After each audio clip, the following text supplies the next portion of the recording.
देवता का अस्तित्व समाप्त नहीं होता है। Once a temple always a temple. अगर एक बार किसी जगह मंदिर की स्थापना हो जाती है तो वो समय के अंत तक मंदिर की देवता की रहती है। हिंदू लीगल कंसेप्ट में, हिंदू शास्त्रिक नियम में, हिंदू देवता एक जीवंत प्राणी है। उनके तरफ से केस फाइल हो सकता है, उनके खिलाफ केस फाइल किया जा सकता है।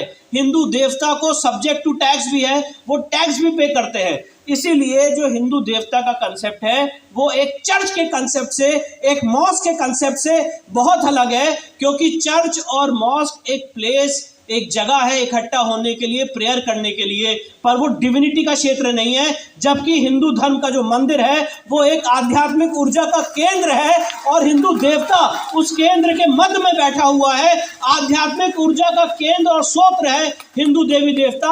इसीलिए हिंदू देवी देवता का अस्तित्व आप कभी मंदिर तोड़ने से मिटा नहीं सकते हैं, यह स्पष्ट नियम है। अब ज्ञानव्यापी की लड़ाई और मथुरा श्री कृष्ण जन्मभूमि की लड़ाई ये है कि भले ही आप हमारे मंदिर को तोड़ दो, 1000 साल बाद, 500 साल बाद, 600 साल बाद भी ये सनातन समाज उठ खड़ा होगा और ये आवाज देगा कि यहीं पे हमारे देवता विराजमान थे और हम अपने देवता को इसी जगह पे वापस स्थापित करेंगे।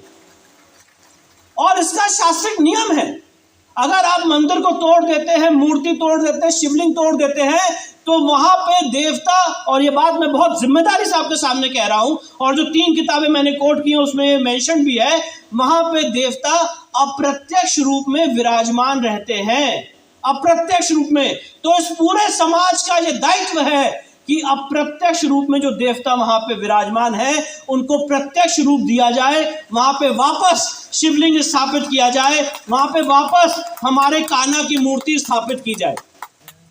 ये सारे सनातन नियम हैं, पर ये सनातन नियम एक सेकुलर सेटअप में हम लोगों को कभी सुनाए नहीं जाते हैं, बताए नहीं जाते हैं। ये लीगल प्रोविजंस हम लोगों के सामने नहीं लाए जाते। जब सुप्रीम कोर्ट में राम मंदिर के केस की सुनवाई हुई तो माननीय पराशरन साहब की टीम में मैं भी उसमें शामिल था, उनसे हम लोगों को बहुत सीखने को मिला।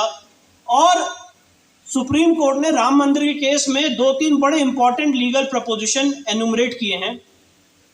जैसे हम लोग सब जानते हैं, यहाँ पे काफ़ी लोग चार्टर्ड अकाउंटेंट भी हैं, अलग अलग समुदाय से आते हैं, अलग अलग व्यवसाय से आते हैं, कि वंस अगर कंपनी का कोई डायरेक्टर रहता है, द डायरेक्टर्स में come and go but the company remains. ये हम सब लोग जानते हैं कि कंपनी में अगर कंपनी की आइडेंटिटी रहती, डायरेक्टर्स भले ही आए चाहे जाएं। उसी तरह से राम मंदिर के केस में सुप्रीम कोर्ट ने शिप को, एक जो शिप होता है उसको भी एक एंटिटी माना और कहा कि शिप के खिलाफ अगर किसी को कोई ड्यूज है तो उनके खिलाफ भी केस फाइल हो सकता है। मैं आपको ये भी बताना चाहता हूँ, यहाँ पे सिख समुदाय से लोग आते हैं। राम मंदिर के केस में हमने गुरु ग्रंथ साहिब को भी और गुरु नानक देव की जो विजिट थी राम मंदिर को, उसको भी कोट किया।